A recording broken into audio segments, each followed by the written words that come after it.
Why did she hesitate when everyone else had already moved to cover?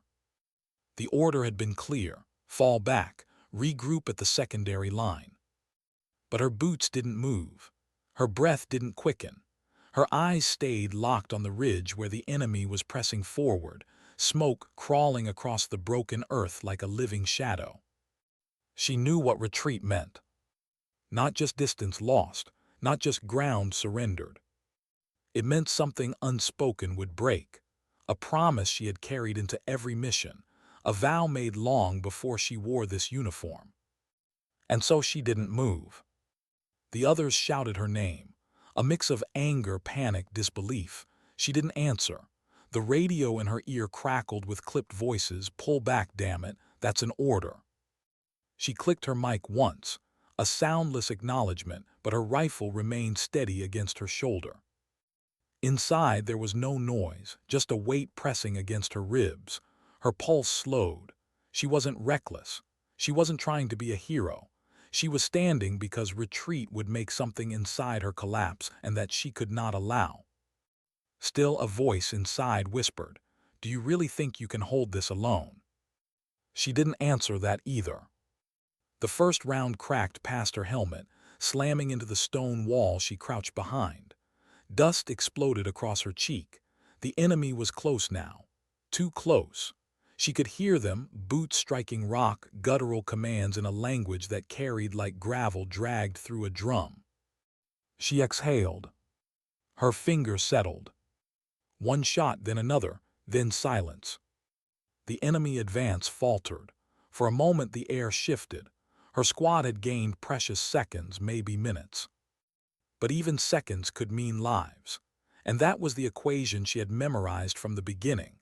One choice, one stand, one refusal to retreat could tilt the balance between names being called at roll tomorrow or names carved into stone. And this, she reminded herself, was why she stayed. The sound of rotors far in the distance broke through the haze. Not for them, not yet. Just a faint promise in the sky. She wondered if it would arrive in time, or if this ridge would be their grave. She wondered if the others would forgive her later for disobeying. But forgiveness wasn't the currency she lived by. She shifted her weight, pressing her shoulder tighter against the jagged stone, rifle snug in the crook of her elbow. The air smelled of cordite and dust, dry earth and fear. And in that stillness, her thoughts betrayed her. You promised him, remember. You swore you'd never back down, not when it mattered. Her father's voice, not stern, not loud, just steady, the way it had been that day before he left for his last deployment. She was 17. He had handed her his old patch, frayed at the edges, warm from his hand. Keep this. It'll remind you of who we are. She never gave it back, couldn't, because he never came home. Now it was sewn into the inside of her vest, hidden, pressing against her heart with every breath. Every mission, every stand, it was there. And retreat would have meant betraying that weight. Another round cracked, this one closer. Shards of rock cut her cheek, a warm trickle slipping toward her jawline. She pressed her glove to it briefly, then settled back in. Pain was just a warning. Warnings could be ignored. Behind her she heard the squad repositioning. Boots scrambling, gear rattling, curses exchanged under breath. They thought she was insane. Maybe they were right, but she knew something they didn't. The ridge wasn't just high ground. It was cover for their escape. If she fell back too soon, the enemy would break into the open ground behind them, and no regrouping line would hold. They would be hunted in the open like prey. She wouldn't let that happen. Her radio spat again. Fall back, that's final, move your ass now. Her thumb brushed the mic. She almost spoke. Almost. But the words lodged in her throat. She couldn't lie and she couldn't obey, so she stayed silent. The sky deepened, sun bleeding into the jagged horizon. She squinted against the glare. In that fading light, the enemy moved again. A shadow slipped from cover. She adjusted, fired. The body crumpled. Another silhouette rose. She fired again.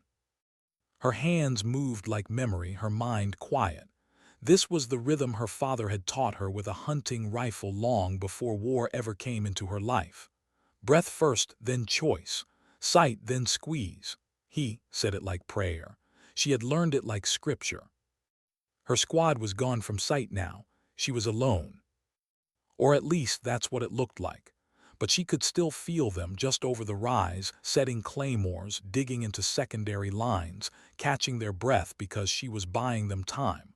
They might never admit it. They might curse her name for ignoring orders. But she could live with that. What she couldn't live with was retreat. A shell thundered somewhere close, dirt erupting across her back, ears ringing with the shriek of shrapnel. She flattened instinctively, lungs seizing, but forced herself back up before her nerves betrayed her body. If she stayed down, she was already finished. Her cheek rested against the rifle stock again. The cool metal steadied her. Her thoughts drifted, uninvited, unwanted, to her brother. The boy who still called her once a week, who still didn't understand why she enlisted after their father's death. "You don't owe them anything," he had said once. She had almost agreed. Almost. But she wasn't here for them. Not entirely. She was here for the silence between his words. The silence that said, "Someone has to carry this weight and it won't be me." She chose to be the one, and that choice meant not retreating, not ever. The ridge shook again with distant blasts. Her throat tasted of dust. Her eyes stung. She blinked hard, forcing the blur into sharpness. She couldn't afford haze, not now. Another enemy figure crested the smoke. She squeezed the trigger. And for a brief second, the silence returned. Her lips pressed together. She wanted to speak, to explain to her squad, to her commander, to anyone listening why she stayed. But words felt useless. Only this stand mattered. Only this refusal to move. The ridge was no longer just stone and dirt. It was her vow, her unbroken promise, carved in the space between retreat and defiance. And as the light fell, and the night began to crawl from the horizon, she whispered the only words she allowed herself. "I'm still here." The wind swallowed them. The rifle barked again. But somewhere, deep inside, she wondered how long she could keep it. How long before her silence became sacrifice. And whether, when that moment came, anyone would truly understand why she didn't retreat. What kept her standing when even courage had limits? The ridge was silent again, but silence in war was never peace. It was breath before the scream, the coil before the strike. She knew it. She had felt it too many times before. Her cheek ached where stone had kissed skin. Her knuckles burned where recoil bruised bone. She shifted slightly, just enough to ease the weight on her knees.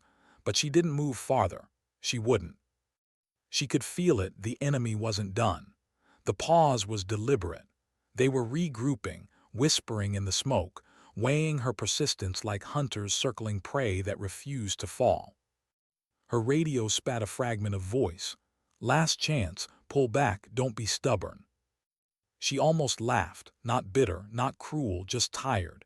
If only they knew, stubbornness wasn't her sin, it was memory. Memory had rooted her to this ground.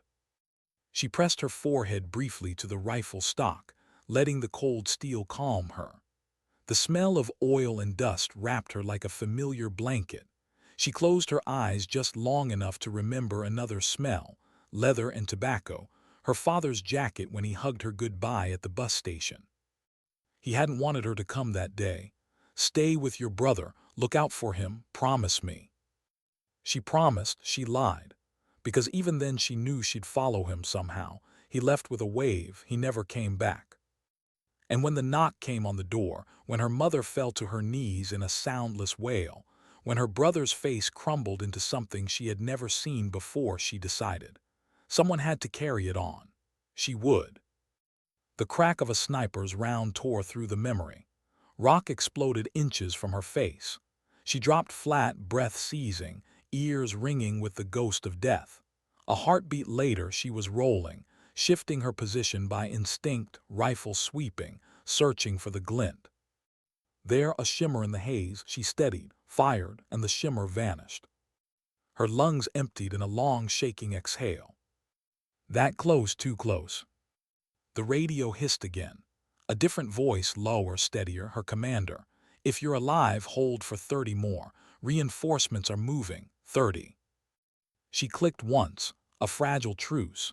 She could give them 30, but her heart whispered the darker truth. 30 seconds could feel like forever or vanish in a blink. She scanned the ridge, eyes catching on shadows, outlines, phantoms of movement. Every muscle was wire. Every nerve was raw. She wasn't sure anymore if the shaking in her hands was recoil or fear. Fear, she almost laughed again. She hated the word. People thought fear was cowardice. They were wrong. Fear was survival sharpened. Fear told her what mattered. Fear kept her awake when the easy thing would be to obey, to pull back, to surrender ground. But fear wasn't the whole story. She remembered the first time she told her brother she was enlisting. He didn't shout. He didn't beg. He just looked at her like he was staring at a stranger. So that's it. You want to die like him. She shook her head, but words failed. The truth wasn't about death. It was about standing where he couldn't, about holding promises that grief had broken.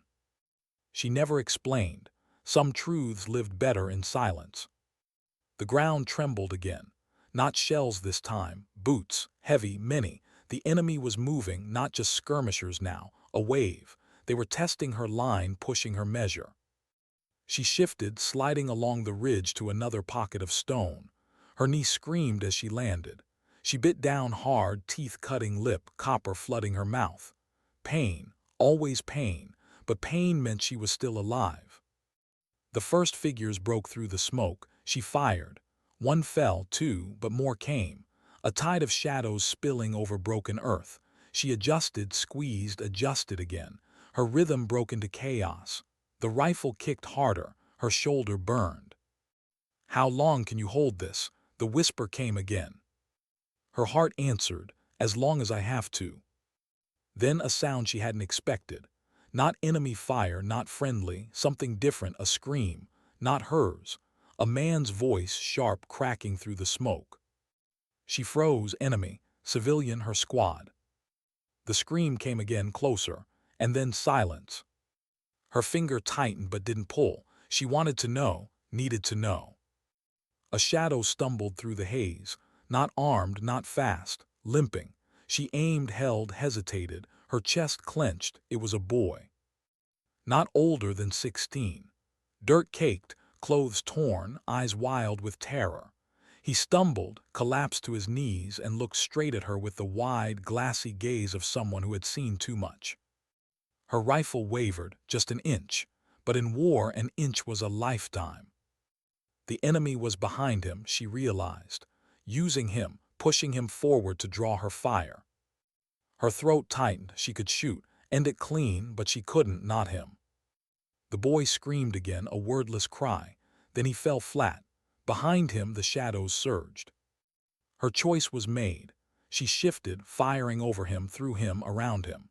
She carved space with bullets, forcing the enemy back, buying the boy seconds. Seconds to crawl, to breathe, to live. When the smoke thinned, he was gone, crawled into the rocks, vanished like a ghost. Maybe he'd live, maybe not, but she had chosen. She hadn't killed him, she had held her promise. Her promise to protect, to stand, to sacrifice when no one else would. Even for a stranger, even for a boy with terror in his eyes. Her rifle clicked empty. She reloaded with shaking hands, heart slamming like fists on a locked door. And then at last the sound returned. The distant chop of rotors, this time closer, louder, the sky carrying help. Her chest rose, slow, heavy. Relief was dangerous. Hope could kill as fast as bullets. She forced herself steady. The ridge still needed holding. She glanced once at the horizon. Night was nearly here. Darkness would change everything. But she was still standing. She hadn't retreated. She wouldn't. And yet deep inside another whisper stirred. Not her father's this time, her own. "How many more stands like this before you break?" She didn't answer, not yet. Instead, she pulled her rifle tight, set her cheek to the stock, and prepared for the next wave. because that was the unbroken promise. Not words, not medals, not orders, just this. One soldier, one stand against the weight of the world. What happens to courage when the sun goes down? The ridge was different in the dark. Shadows stretched, multiplied, merged with the smoke that clung stubbornly to the earth. What was clear in daylight blurred into ghosts. Every flicker became a threat. Every silence became a trap. She adjusted her scope. Night vision bled the world into green haze. Shapes warped, distances lied. She hated the way the dark played tricks. Her father used to say, "Daylight shows you what's real. Night shows you what you fear." He wasn't wrong. The radio crackled softly. Reinforcements had landed further back. Squads were rotating into the secondary line. But no one came for her yet. No one moved to pull her from the ridge. She realized they weren't sure if she was alive, or maybe they thought leaving her here was punishment enough. Fine, she didn't need them. She had made her choice, and choices came with consequences. A faint shuffle caught her ear. She froze, breath shallow. The sound of boots scuffing stone, not close enough to strike, not far enough to ignore. She swung the rifle slow, steady. Green shadows shifted in her scope. A figure crawled low, careful, deliberate. Enemy. She held, waited, sighted, then squeezed. The figure collapsed without a sound. Her body didn't flinch anymore. The first kills of her career had left her shaking for hours. Now it was different. Now the weight settled deep in her bones, quiet and cold. Not guilt, not pride, just permanence. She lowered her rifle and for a moment let her mind slip back to the first day of training. She was 20 then, barely. The others had laughed when she showed up. Small, sharp-eyed, shoulders squared like she was carrying something heavier than her pack. They called her Short Stack, Paper Soldier, Mascot. One instructor even shook his head when she passed him. "You sure you're in the right place, kid?" She didn't answer, not with words. She answered with miles, with push-ups until her arms gave out, with laps in the mud, lungs burning, throat raw but never quitting. But it wasn't toughness that set her apart. It was silence. The others complained, cursed, cracked jokes, tried to survive the grind with noise. She carried it in silence. Every task, every failure, every bruise, the instructors noticed. Some thought it meant weakness. Some knew better. Silence was dangerous. Silence meant she had somewhere deeper to go when the pain tried to swallow her.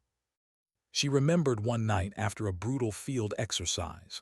Rain soaked through her uniform. Mud coated every inch of her skin. Her hands trembled too hard to open her ration pack. A fellow recruit sat beside her, a boy from Texas with a smile too wide for the life he'd chosen. "You look like you're freezing," he said. She didn't respond. She didn't trust her voice not to crack. So he kept talking, about his dog, about his mother's cooking, about how he joined because he thought war was simple like the movies. She never forgot the way his voice wavered when he admitted, "But now I'm not so sure." That was the first time she saw the truth, that courage wasn't about loudness or bravado. It was about staying when doubt clawed at your insides. It was about finishing the march even when your feet bled. It was about not retreating. The boy from Texas didn't make it through training, stress fractures. Sent home with an honorable handshake and a quiet shame. She never saw him again, but his words stayed, "Not so sure." Neither was she, not really, but she stayed. Her first mission had been worse. Dust, heat, the smell of rusted metal and burning plastic. A convoy escort that turned into chaos when the lead vehicle struck an IED. The blast tore the world open. She remembered the ringing in her ears, the dust cloud, the screams. She remembered freezing, just for a second. The part of her brain that still belonged to a girl, not a soldier, wanted to curl up and vanish. But then she saw the driver, half his body torn, reaching with one hand, eyes begging. She moved, not because she was brave, not because she wanted glory, because she couldn't stand still when someone looked at her like that. She dragged him clear, wrapped a tourniquet, held his hand until the medic arrived. He didn't live through the night, but his last words did. "Don't let go." She never had. The ridge shook again, another shell in the distance. She snapped back, heart pounding, past and present tangled like wires sparking in the dark. She wiped her mouth with the back of her glove, smearing grit across her lips. Her chest ached with more than fatigue. And then a sound broke the night. Not enemy, not her own, a voice, low, singing.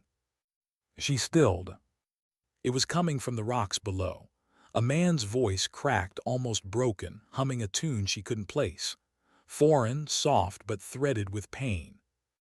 Enemy had to be. No civilian would be here now. No ally would risk giving away their position. She raised her rifle, sighted the dark pocket where the sound rose. But she didn't fire. Not yet. Something in that broken humming held her fingers still. Why sing here in the teeth of war? Why now? Her chest tightened.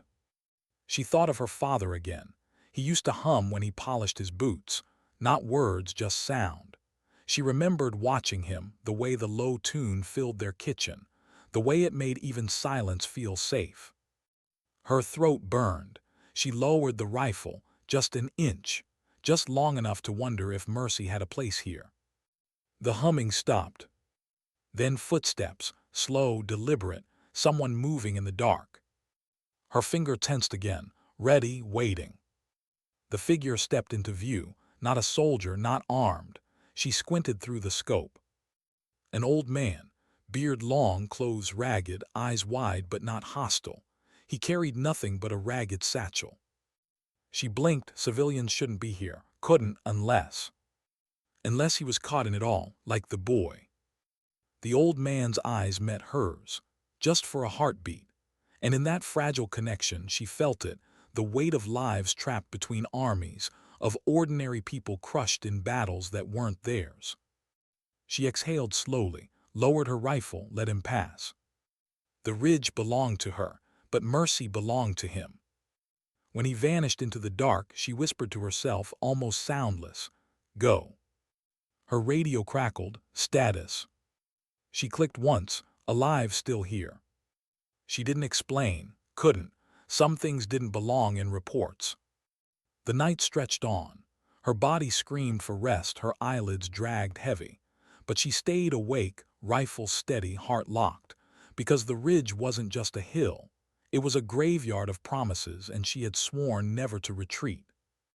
And as dawn's first light began to edge the horizon, painting the smoke gold, she realized something terrifying. She wasn't sure if she was standing out of duty anymore, or if she was standing because she no longer knew how to do anything else. Why didn't they come sooner? The ridge had held through the night, somehow. Smoke had thinned, silence had thickened, and her body was numb in places she didn't know could go numb. Then at last the crunch of boots approached from behind. Different rhythm, familiar cadence. Not the scattered stutter of panic, but the steady weight of trained soldiers, reinforcements. She didn't lower her rifle, not yet. Shadows moved in the half-light, helmets catching dawn. One figure raised a hand, signaling, "Friendlies."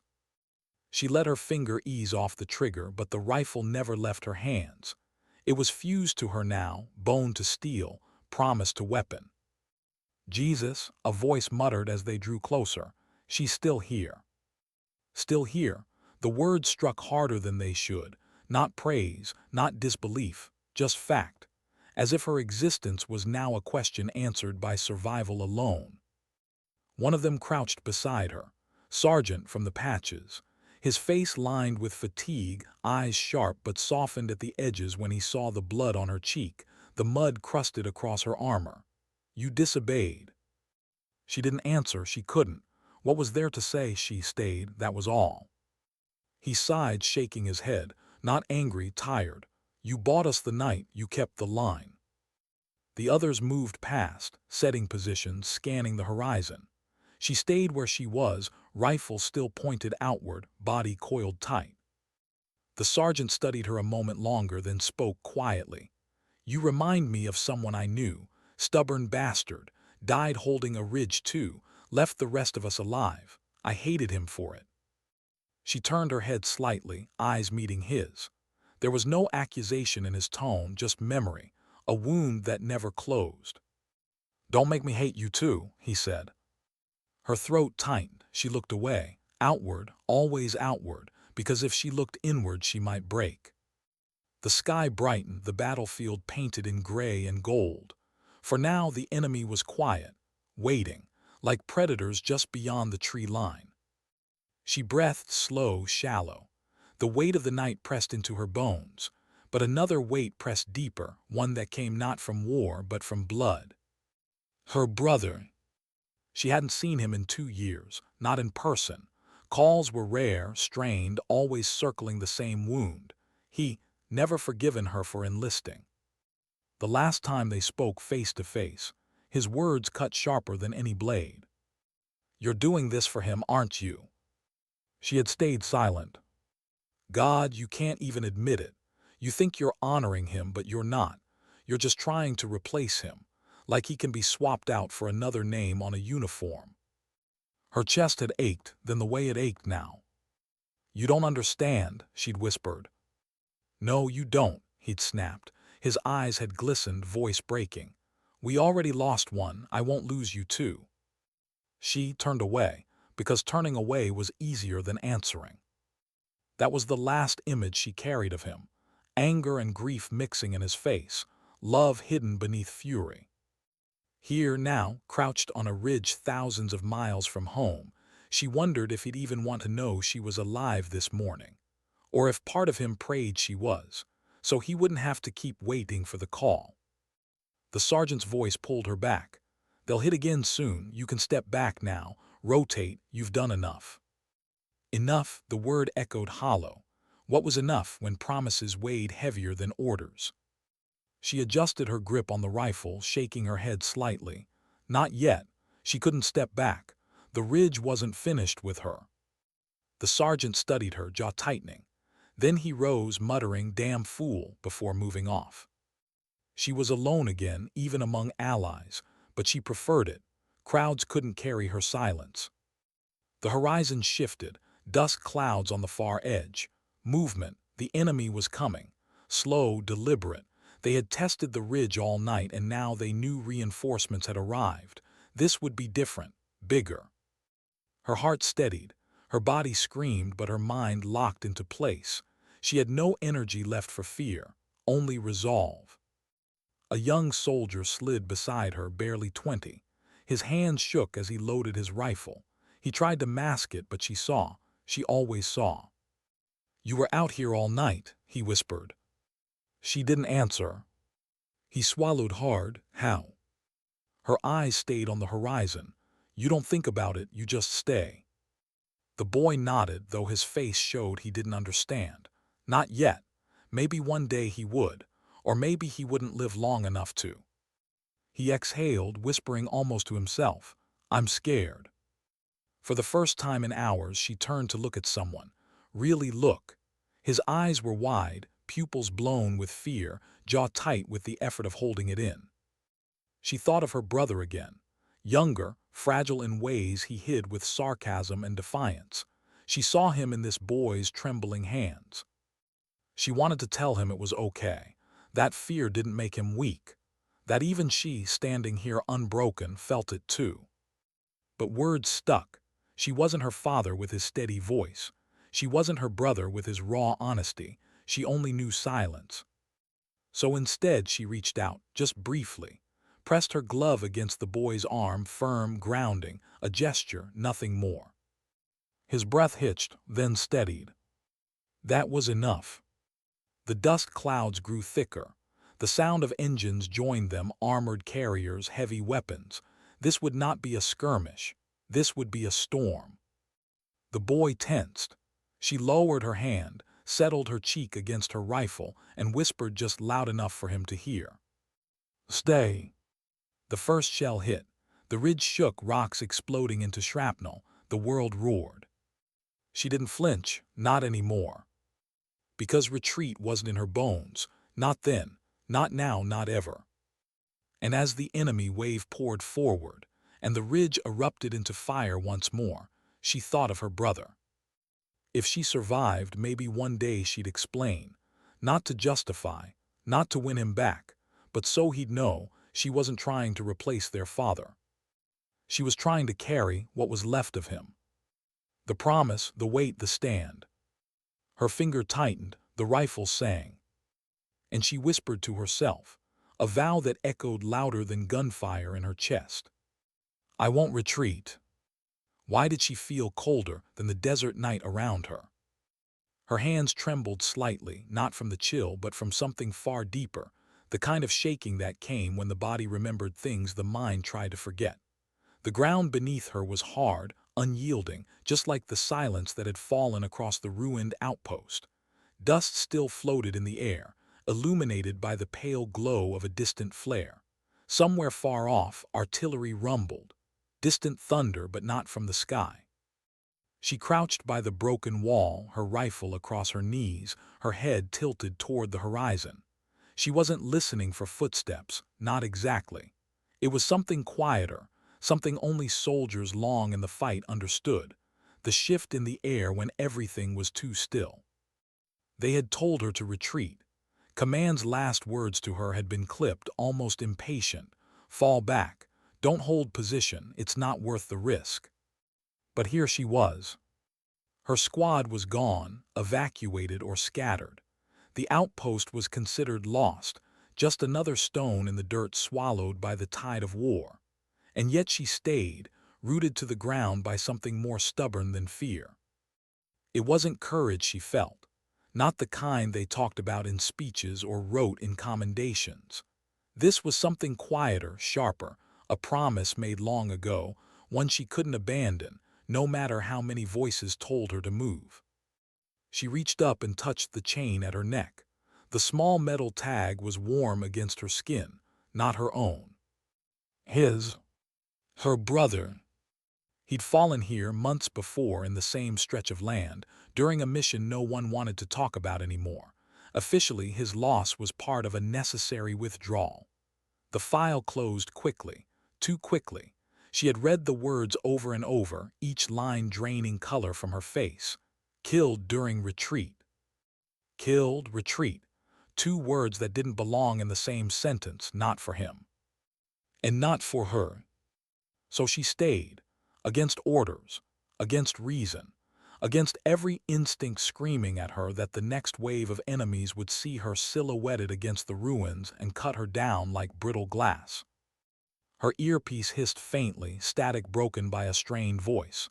Delta 2, confirm exfil. Repeat, confirm you're inbound. She didn't answer. Static filled the air again, then silence. Her heart beat once hard, then slowed. She drew in a breath and let it out through her teeth.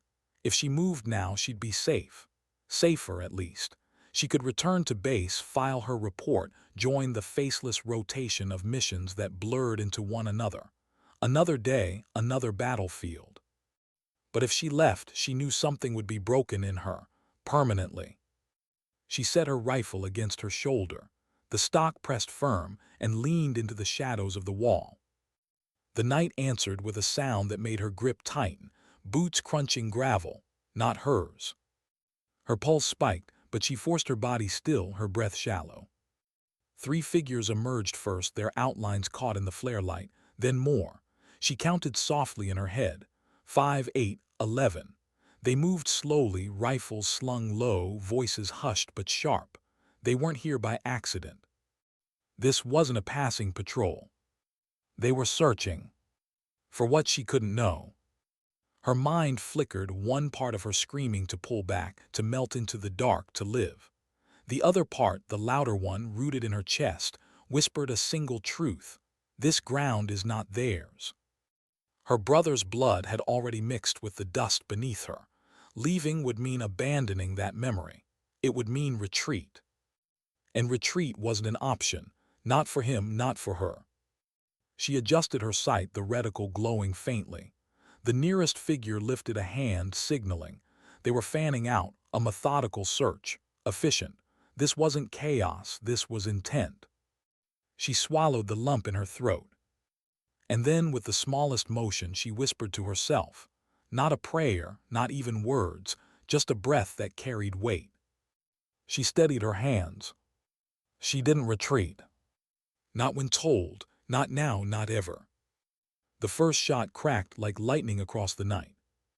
The figures froze, then scattered into cover, voices barking in another language, sharp and guttural. Dust exploded near her shoulder as return fire hammered the wall. She pressed lower, exhaling slowly, her body finding its rhythm. The fear didn't leave, but it shaped itself into something steadier. This wasn't about winning, not anymore, it was about standing. And in that stand, there was no retreat. What made her lower her weapon for just 1 second? The silence. It fell so suddenly it pressed against her ears. Even the gunfire that had rattled the ruins a moment before seemed to pause, caught in some strange breath between violence and aftermath. She stayed crouched, cheek against the cracked stone, eyes scanning the dark horizon. No movement, no shouts, only the faint echo of her own pulse. Her finger rested lightly on the trigger, but her mind drifted just for an instant to a memory she thought she had buried. A classroom window years ago, rain streaking the glass. Her brother's voice whispering beside her, low enough that the teacher wouldn't hear. "We'll always watch each other's backs, right?" She had nodded then without hesitation. Child's promise, eternal and unbreakable. Now, pressed against the ruins, she realized that promise was the only thing keeping her here. Her radio crackled again. A different voice this time, urgent, clipped. "Delta 2, you are cut off. Repeat, you are cut off. Exfil is no longer possible. Confirm status." She almost laughed at the words.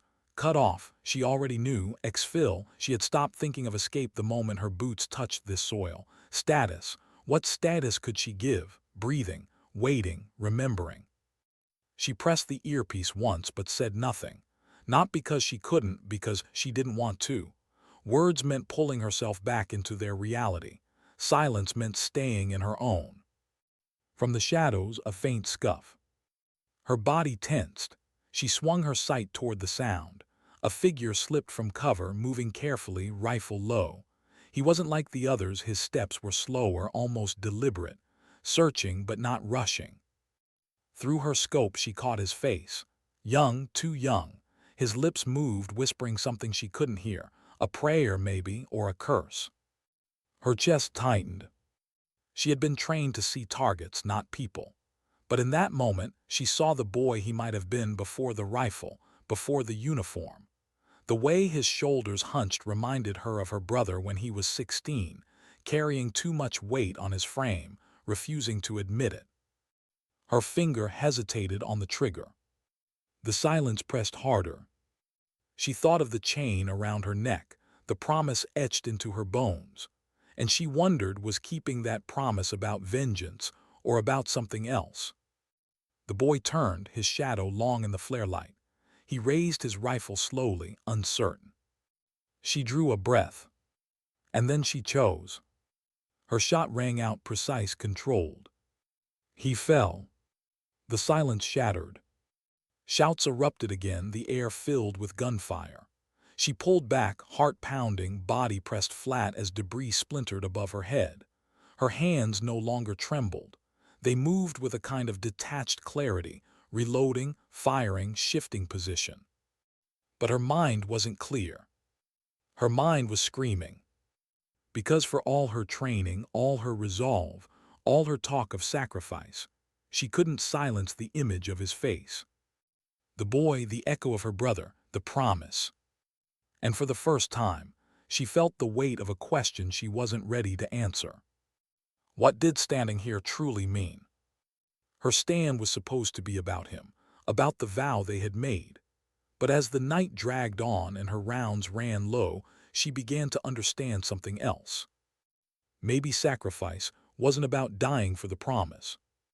Maybe it was about living with what the promise cost. Her breath caught as another volley hammered the wall. Dust choked her lungs. She pressed closer to the ground, rifle clutched tight. And she realized her stand wasn't over yet. It was only beginning. What broke first, the wall or her resolve? The night answered with a roar. A blast shook the outpost, rattling her teeth, showering her with shards of stone and grit. The wall she'd leaned on since dusk splintered, one jagged crack racing across its surface like lightning frozen in mortar. Her body slammed against the ground, dust filling her throat, her ears ringing. She rolled to her side, clutching her rifle, forcing herself to breathe through the haze. The acrid bite of gunpowder hung heavy. Shadows flickered with each muzzle flash, turning the ruins into a strobe of chaos. Her chest heaved, but she pushed herself up, crawling to what remained of the wall's cover. Her hands were scraped raw, her palms streaked red, though she barely noticed. Voices rose around her, closer now, harsher, threaded with a kind of hunger. They weren't just searching anymore. They were hunting. She knew the difference. Her heart pounded, not just with fear but with something colder, acceptance. She was outnumbered, low on ammo, cut off. Every calculation told her she should already be dead, and maybe she would be within minutes. But she wasn't retreating. Not when told. Not ever. She steadied her rifle and fired. One shot, then another. Two figures dropped, their silhouettes folding into the dirt. Others scattered, returning fire, pinning her in with a rain of bullets that chewed through stone like paper. Her breathing turned sharp, controlled. She moved between broken walls, crawling, pressing, rising only long enough to send another round into the night. The rhythm of it, fire, duck, reload, shift, was mechanical. Her body was a machine of muscle memory, her training burned into every movement. But her mind was unraveling. Every time her finger squeezed, she saw his face. Not the enemy, her brother. The boy with rain-speckled hair who had sworn they'd never let each other fall alone. The man who had died here while others pulled back, ordered to retreat. She heard his voice in the gunfire. "Don't let go, don't leave me." And she hadn't.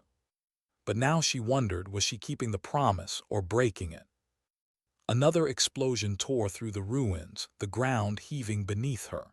She hit hard, her vision spotting, ears ringing again. Her rifle clattered from her grip. She reached for it, then froze. A shape loomed in the dust only a few meters away. One of them, his weapon raised, the muzzle steady, pointed directly at her. Time slowed. Her breath caught. She saw not just him, but herself reflected in the dark circle of his barrel. All the choices that had led her here, every order she had ignored, every step she had taken deeper into this ground that wasn't hers, but somehow belonged to her all the same. She should have been afraid, but she was. She was calm, because she knew this was the stand she had chosen. The unbroken promise lived to its last breath. The soldier hesitated, just for a heartbeat, perhaps surprised she hadn't raised her weapon, perhaps seeing in her eyes that she wasn't about to retreat, not even now. Her hand twitched toward her rifle. But before either of them moved, a shot cracked from the dark. Not hers. The enemy soldier dropped, his weapon clattering beside him. She blinked, stunned, chest heaving. Another voice cut through the ringing in her ears, sharp, commanding, close. "Get up." Her head snapped toward the sound. A figure moved in the haze, helmet low, rifle steady. One of theirs, reinforcement. No, too few, too sudden, just one. The figure grabbed her arm, hauling her to her knees. "On your feet, soldier." Her body staggered upward, her legs trembling, but her eyes locked on the stranger's face beneath the helmet. And in that moment, she realized something that made her breath hitch, her chest clenched tight. It wasn't just another soldier. It was someone she thought she'd never see again. Someone tied to the promise. Her past had just stepped into her present, and with it, the final weight of what she had stayed here for. The firefight still raged around them, but in that instant, she wasn't thinking about bullets or walls or survival. She was thinking about the truth she had been running toward, and the one she couldn't run from anymore. What if the face beneath the helmet wasn't real? For a moment, that's what she thought, that shock and exhaustion had conjured a ghost to pull her from the ruins. Her knees buckled, her lungs rasped. She blinked through dust and blood, and the world sharpened into cruel clarity.